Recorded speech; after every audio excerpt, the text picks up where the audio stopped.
오늘 말씀의 제목을 따라해 보시겠습니다. 마음이 청결한 자 복이 있다. 예수님의 산상설교 중에 팔복의 말씀 제 6번째 복에 해당되는 말씀입니다. 제가 지금으로부터 한 10여 년 전에 당시 섬기던 청년부에서 청년들을 데리고 필리핀에 단기 선교를 다녀온 적이 있었습니다.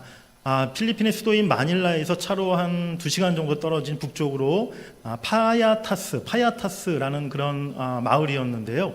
이 마을이 필리핀에서 쓰레기 마을로 그렇게 좀 잘 알려진 그런 지역이에요. 우리나라, 한국 여러 무슨 다큐멘터리 그런 프로그램에도 소개된 적이 있었던 그런 지역인데요.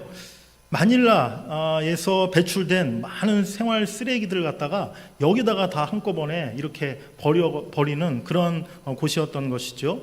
그런데 그 쓰레기, 그 산이 그러니까 쓰레기가 얼마나 쌓였는지 수십 년 동안 쓰레기를 그냥 매립하거나 불태우는 것도 아니고 그냥 계속 쌓아놓는 거예요. 제가 가보니까 정말 쓰레기가 산처럼 그렇게 쌓여 있더라고요. 근데 그 주변으로 마을이 이렇게 만들어져 가지고 많은 사람들이 살고 있는 거예요. 그 사람들은 어떤 사람들이냐? 이 쓰레기 산에서 나오는 재활용품들, 이것들을 수거해 가지고 그것으로 생활하면서 먹고 사는 그러한 사람들이었습니다. 제가 이제 청년들 선교팀원을 데리고 딱 그 동네에 차에서 내려 첫 발을 내디뎠는데요. 깜짝 놀랐어요. 가기 전에 물론 선교사님한테 대략적인 그 마을의 정보를 듣고 갔기 때문에 마음에 각오는 하고 있었지만 차에서 내리자마자 생각했던 것보다 더 충격적이었습니다. 온 동네가 정말 쓰레기 그 악취로 썩는 냄새로 진동하는 거예요. 정말 코를 이렇게 막지 않고서는 숨을 쉴 수 없을 정도로 냄새가 너무 지독했어요. 마을 사람들 가까이 가서 만나 인사하면요, 그 사람들 몸에서 또 옷에서도 땀 냄새뿐만이 아니라 여러 악취가 코를 찔렀습니다. 처음에는요 막막하더라고요.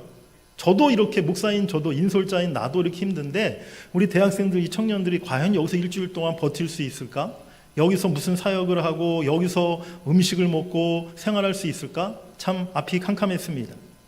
그런데 일주일 넘게 그곳에 머물면서 이제 그 선교사님께서 그곳에 한 20여 년 전에 먼저 가셔서 그곳에 교회를 세우고 또 그곳에 유치원을 세우고 초등학교, 중고등학교까지 그 선교사님이 학교를 세우시면서 그 지역의 온 아이들을, 학교 가지 못하는 아이들을 다 불러서 무료로 아이들을 가르치고 복음을 전하고 그러한 우리 선교사님 사역을 하시는 곳이었는데요. 같이 우리 선교팀들이 선교사님 사역을 도와서 한 주간 동안 아이들을 가르치기도 하고 또 지역의 주민들 집에 찾아가서 집 수리도 해주고 동네 페인트칠도 해주고 일주일 동안 여러 가지 사역을 했어요.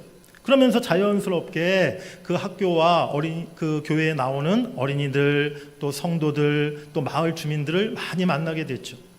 사람들을 만나면 만날수록 사람들이 너무 순수하고 따뜻하고 너무 좋은 거예요.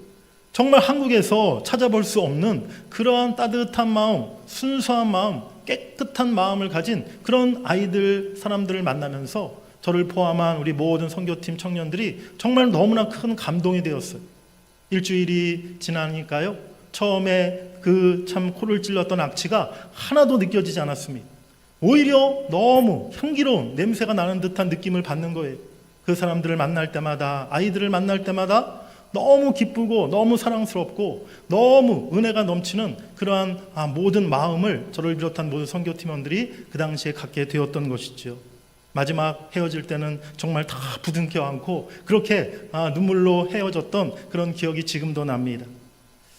정말 깨끗하고 청결한 사람이 누구일까요? 매일 아침 저녁 샤워하고 좋은 화장품, 향수 뿌리고 세련되고 깔끔한 값비싼 옷 차려입은 사람이라고 할 수 있습니까? 그런데 제가 경험해 보니까요, 사람은 절대 겉만 보고서는 알 수가 없더라고요. 겉모습은 정말 단정하고 신사 같고 멋있는 사람인데요, 그 숨겨진 사생활이 말도 못할 정도로 정말 추하고 지저분한 사람도 제가 본 적이 있어요.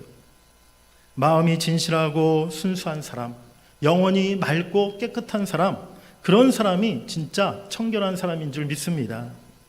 오늘 예수님은 바로 그런 사람이 복이 있다라고 오늘 우리에게 말씀해 주시는 거예요.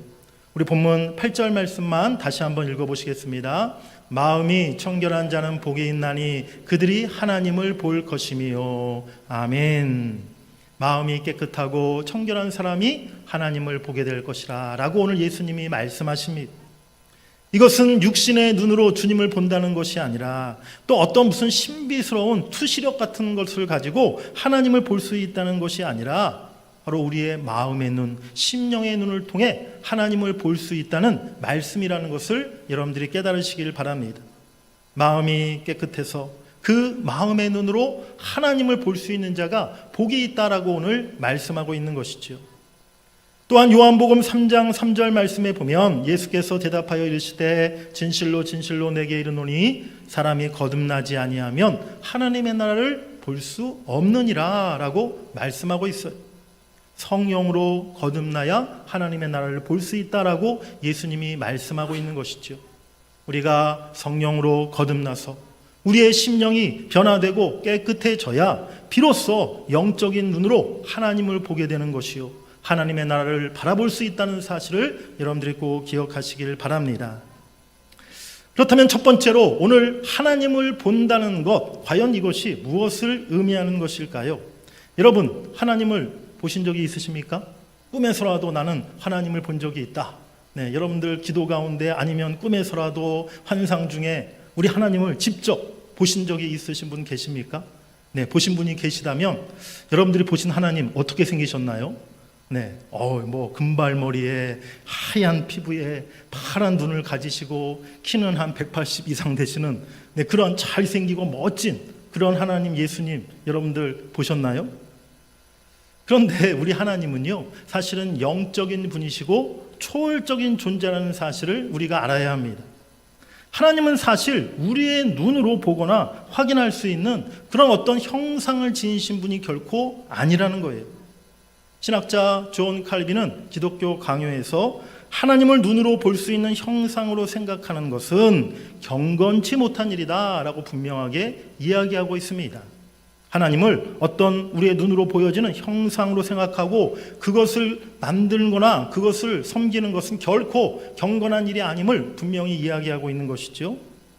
우리가 잘 아는 십계명 제2계명에 이렇게 되어 있어요. 너를 위하여 새긴 우상을 만들지 말고 또 위로 하늘에 있는 것이나 아래로 땅에 있는 것이나 땅 아래 물속에 있는 것에 어떤 형상도 만들지 말며 그것들에게 절하지 말며 그것들을 섬기지 말라라고 되어 있습니다. 이 제2계명은요, 우리에게 이 세상 어떤 우상신의 형상이나 이미지를 만들지 말고 거기에 절하지 말라라는 명령이기도 하지만 더불어서 하나님의 형상도 만들어서는 안 되고 그 형상 앞에 절하거나 경배해서는 안 된다는 것을 말씀하고 있는 것입니다. 하나님을 감히 피조물의 어떤 이미지나 형상으로 우리가 생각하거나 만들어서는 안 된다는 것이죠. 하나님은 오직 말씀을 통해서 하나님 자신을 나타내시고 계시하시는 줄 믿습니다. 그리고 성육신하여 이 땅에 오신 예수 그리스도를 통하여 인격적인 하나님의 모습을 우리에게 나타내 보이셨던 것이죠. 그런데 인간의 몸을 입고 이 땅에 오셨던 예수님의 모습도 사실 우리가 2000년 전 그 예수님의 모습을 전혀 알 방법이 없다는 거예요. 그리고 예수님의 육신의 모습이 예수님의 어떤 본질, 하나님의 본질이라고 절대 말할 수 없다는 사실입니다. 그렇다면 지금 우리가 신앙생활하는 중에 하나님을 본다, 주님을 만났다 이런 표현을 자주 사용하는데요. 그것이 과연 무엇을 말하는 것일까요? 성경을 보면요, 하나님을 본다라는 말과 거의 비슷한 의미로 사용되는 말이 있어요. 그것은 무엇이냐면 하나님을 안다라는 그러한 말이라는 것입니다.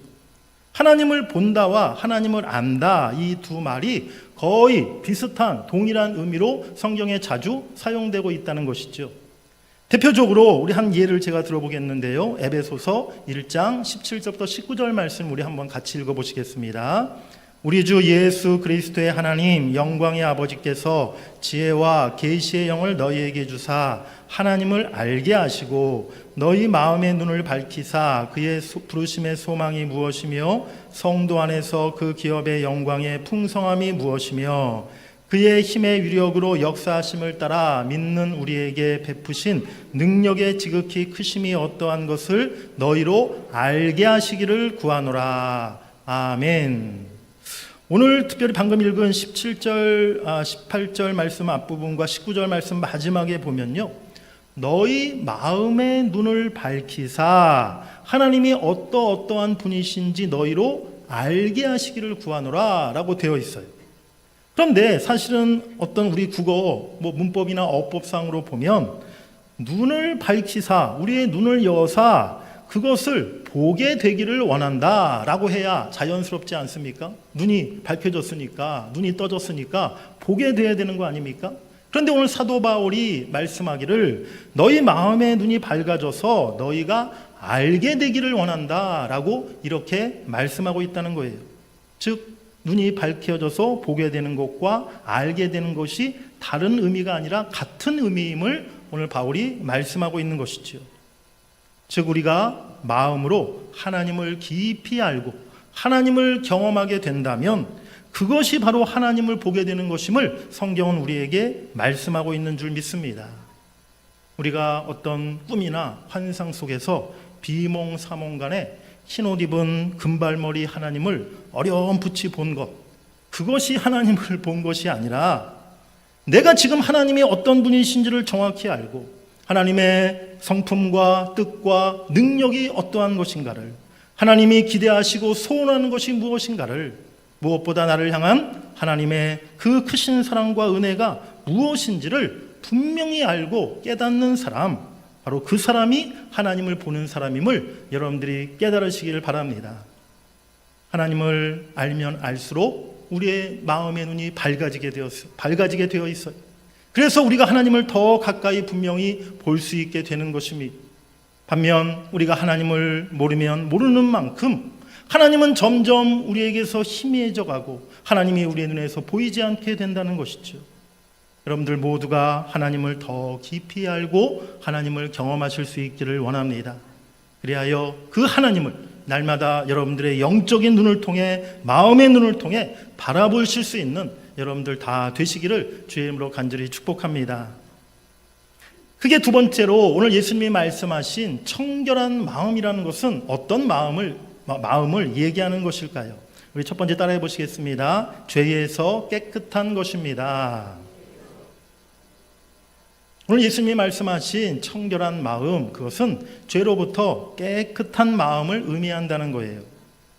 우리의 마음을 더럽히는 것이 무엇입니까? 우리의 마음을 더럽히는 것은요, 어떤 무슨 바이러스나 식중독균이나 이런 것이 아니라 죄악된 그런 생각들이 우리의 마음을 더럽힌다는 것이죠. 본래 우리 하나님이 인간을 창조하실 처음 그때에는 우리 인간의 마음이 참으로 순결하고 깨끗했어요. 아담이 범죄하고 타락하기 이전 에덴 동산에서 인간은 순수한 흠없는 마음을 갖고 있었던 것입니다. 그런데 인간이 범죄하면서 그 마음이 오염되었고 타락하게 되어버린 것이죠. 우리를 더럽히는 것이, 우리의 모든 죄의 행실이 다 어디서부터 비롯되는 것입니까? 다 우리의 마음에서 그것이 나온다는 것이죠. 예수님의 제자들이 하루는 손을 씻지 않고 음식을 먹게 되었어요. 그 모습을 보고 바리새인들이 예수님을 찾아와 따졌죠.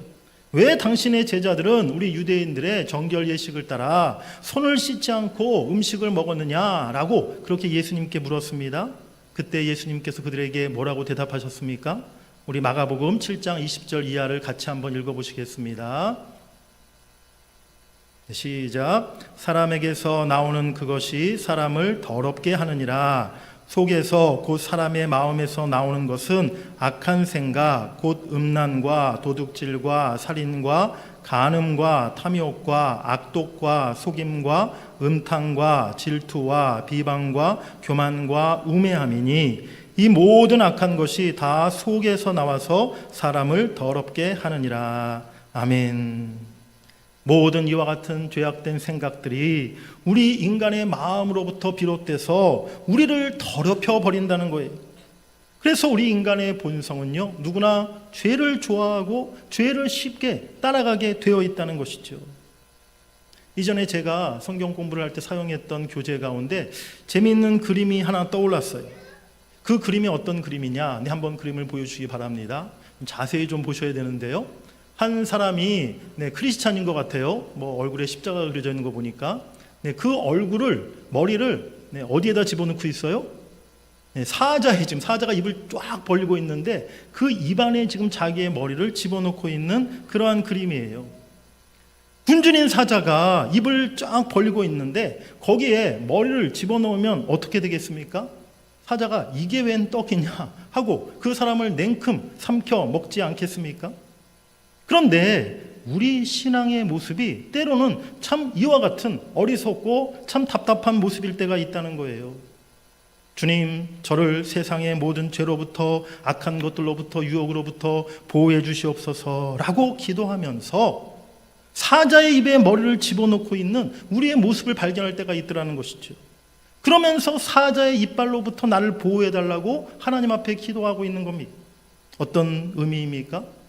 내가 자꾸만 죄의 길로 행하고 있으면서 내가 참으로 죄의 자리를 피하지 않고 내가 스스로 자원하면서 그 죄의 자리에 늘 나아가면서 하나님, 저 죄에 빠지지 않게 해주시옵소서라고 기도하고 있다는 거예요.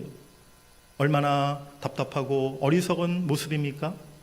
우리가 죄를 짓지 않으려면요, 그 죄의 자리를 피하고 그 죄의 자리에 아예 가지를 말아야 한다는 거예요. 우리 모두는 다 연약한 인간입니다. 죄의 자리에 가면 유혹에 빠지고 넘어지기 쉽다는 것이죠. 결국 죄에 빠져서 우리의 마음의 욕심과 미움과 거짓과 불의와 교만과 시기와 음란과 악한 생각이 우리의 마음을 가득 채우게 되어버리는 것입니다. 결국 그 죄가 우리의 눈을 가리워서 하나님을 볼 수 없게 만드는 것이죠. 그런데 더 큰 문제는요, 우리 인간은 스스로 그 죄로부터 우리를 깨끗게 할 수 없는 존재라는 데 있습니다. 우리는 더러워진 우리 마음을 우리 힘으로 절대 완전히 깨끗게 할 수 없다는 거예요.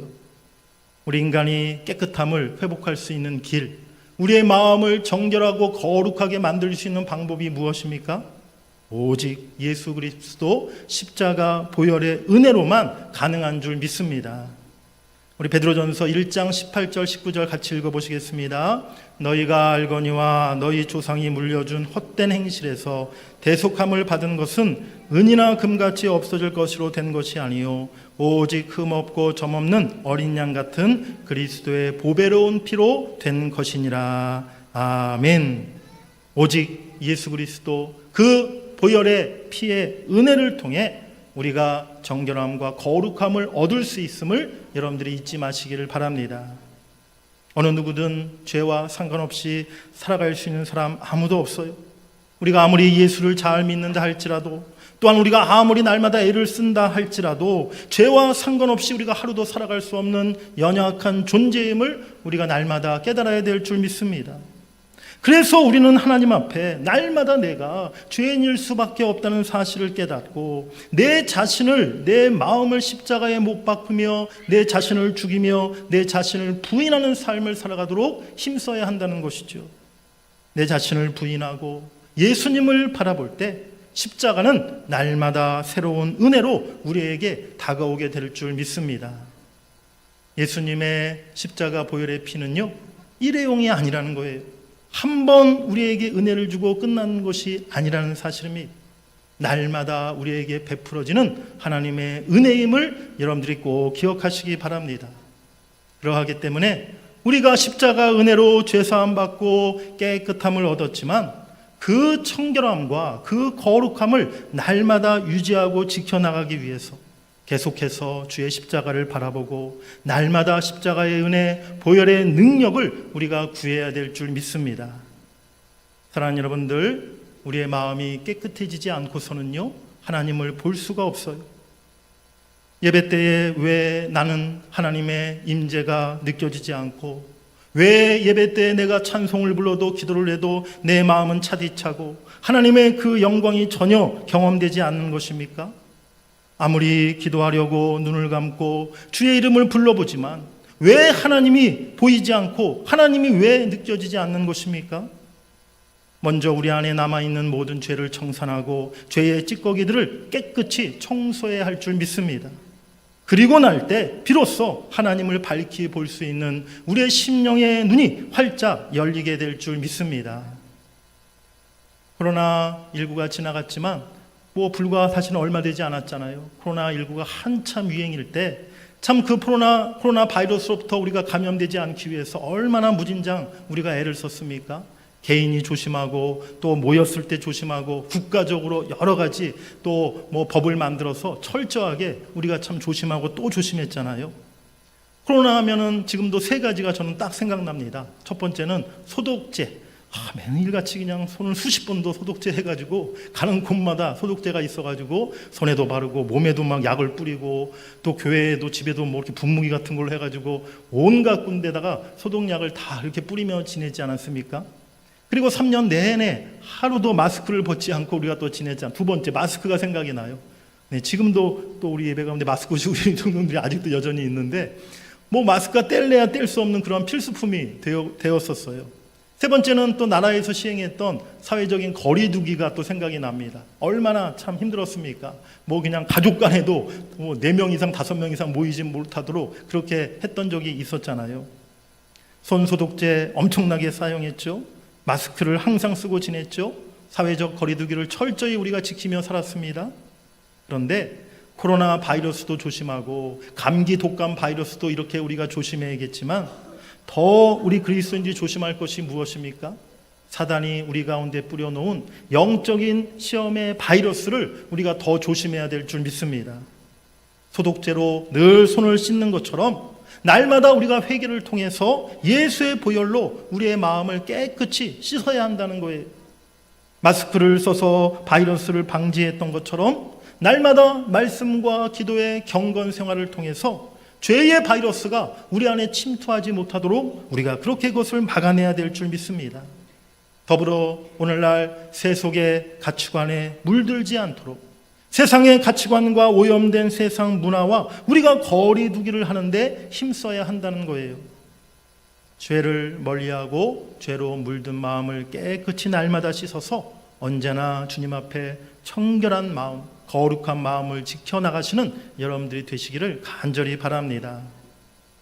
청결한 마음, 두 번째로 무엇을 의미합니까? 따라해 보시겠습니다. 두 마음을 품지 않는 것입니다.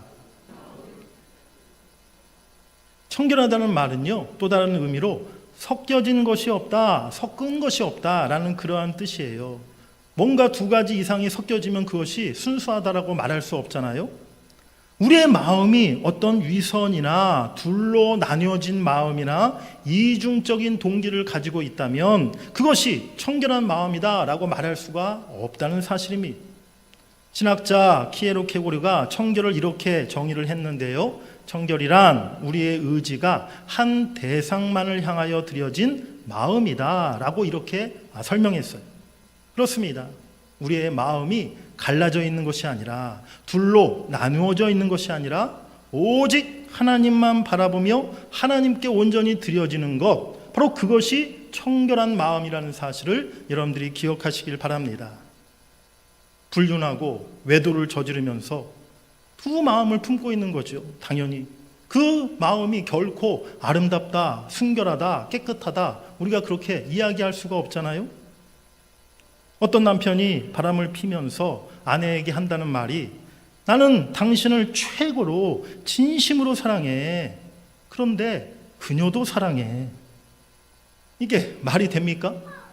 그 남편이 그런 말을 한다면 여러분들 아내들 그 말을 받아들이시겠습니까? 오직 내 배우자 한 사람만 사랑하는 것, 그것이 순수한 사랑 아니겠습니까? 마찬가지로 오직 하나님만 사랑하는 것이 청결한 마음이요 깨끗한 마음인 줄 믿습니다. 여호수아는 일평생 온전히 여호와 하나님만을 섬기며 따랐어요. 그리고 그것을 백성들에게 마지막 유언의 말씀으로 남겼습니다. 여호수아 24장 14절에 보면 그러므로 이제는 여호와를 경외하며 온전함과 진실함으로 그를 섬기라. 너희의 조상들이 강 저쪽과 애굽에서 섬기던 신들을 치워버리고 여호와만 섬기라. 오직 나와 내 집은 여호와를 섬기겠노라. 아멘. 우리도 그와 같은 고백이 있어야 될 줄 믿습니다. 우리의 자손들에게 또 우리 남은 후손들의 후배들에게 이와 같은 신앙을 유언으로 남겨줘야 될 줄 믿습니다. 선지자 사무엘도 미스바에서 이스라엘 백성들에게 너희가 이방신들을 너희 중에서 제거하고 너희 마음을 여호와께로 향하여 그분만 섬겨라 라고 이렇게 명령하였어요. 엘리야도 바알신을 섬기던 아합 왕 시대에 이도 저도 아닌 이스라엘 백성들을 향해 분명한 선택을 촉구했습니다. 너희가 어느 때까지 둘 사이에서 머뭇머뭇하려느냐. 여호와가 만일 하나님이면 그를 따르고 바알이 만일 하나님이면 그를 따를지니라 라고 말씀했다는 것이죠. 하나만 따라야 한다는 것입니다. 청결한 마음, 깨끗한 마음은 두 주인을 섬기는 것이 아님을 우리가 분명히 기억해야 될 줄 믿습니다. 오직 한 분 하나님만 섬기는 마음이 오늘 주님이 말씀하신 청결한 마음이라는 것이죠. 우리 야고보서 4장 8절 말씀을 같이 읽어보시겠습니다. 하나님을 가까이 하라. 그리하면 너희를 가까이 하시리라. 죄인들아 손을 깨끗이 하라. 두 마음을 품은 자들아 마음을 성결하게 하라. 아멘. 이제 우리 마음이 하나로 모아지기를 원합니다. 오직 하나님을 향한 마음, 하나님 앞에 우리의 마음의 중심을 온전히 드리는 우리의 마음이 될 수 있기를 원합니다. 교회에서는 내가 하나님께 마음을 드렸는데 교회 문 밖을 나가 세상에 나가기만 하면 금방 세상 것들에, 특별히 돈과 물질에 우리의 마음을 다 빼앗겨 버릴 때가 얼마나 많습니까? 기도할 때는 내 마음을 주님께 다 내려놓았다고 했는데 밖에 나가 사람만 만나면 또 금세 내 감정과 혈기가 드러나지 않습니까? 찬송할 때는 두 손 들고 내 마음을 다해 주님만 사랑합니다 라고 찬송하였는데 집에 가서 TV만 켜면 TV 드라마 주인공을 더 사랑하고 거기에 흠뻑 빠지고 밤만 되면 TV 또 축구 중계를 보면서 손흥민을 너무나 사랑하고 여전히 우리 안에 참으로 그와 같은 이중적인 모습이 우리 안에 솔직히 있지 않습니까? 주님을 사랑합니다. 하나님만을 섬깁니다. 하나님이 내 삶의 최고 우선순위이다 하면서 우리 일주일간의 삶의 그 내용을 들여다보면요, 사실은 하나님을 생각하는 마음보다, 하나님과 함께했던 마음보다 세상 것들을 생각하고 세상 것들을 위해 살아갔던 우리들의 삶의 시간이 대부분이라는 것을 우리가 솔직히 고백하지 않을 수 없다는 거예요. 여전히 우리 안에 있는 이와 같은 이중적인 모습, 두 마음이 하나님께 받은 은혜를 다 지워버리고요, 하나님을 보는 눈을 지금 가로막고 있다는 것입니다. 이제 우리의 신앙이 이런 이중적이고 위선적인 신앙의 모습이 아니라 어디서든 무슨 일을 하든 한 마음으로 하나님을 가까이 하고 하나님을 가장 사랑하고 하나님을 경외하는 그 중심으로 우리가 살아갈 수 있기를 간절히 원합니다. 그것이 곧 청결한 마음을 가진 사람이고 그 사람이 하나님을 보게 됨을 여러분들이 믿으시길 간절히 바랍니다. 그게 세 번째로 마음이 청결한 자가 받는 복이 무엇입니까?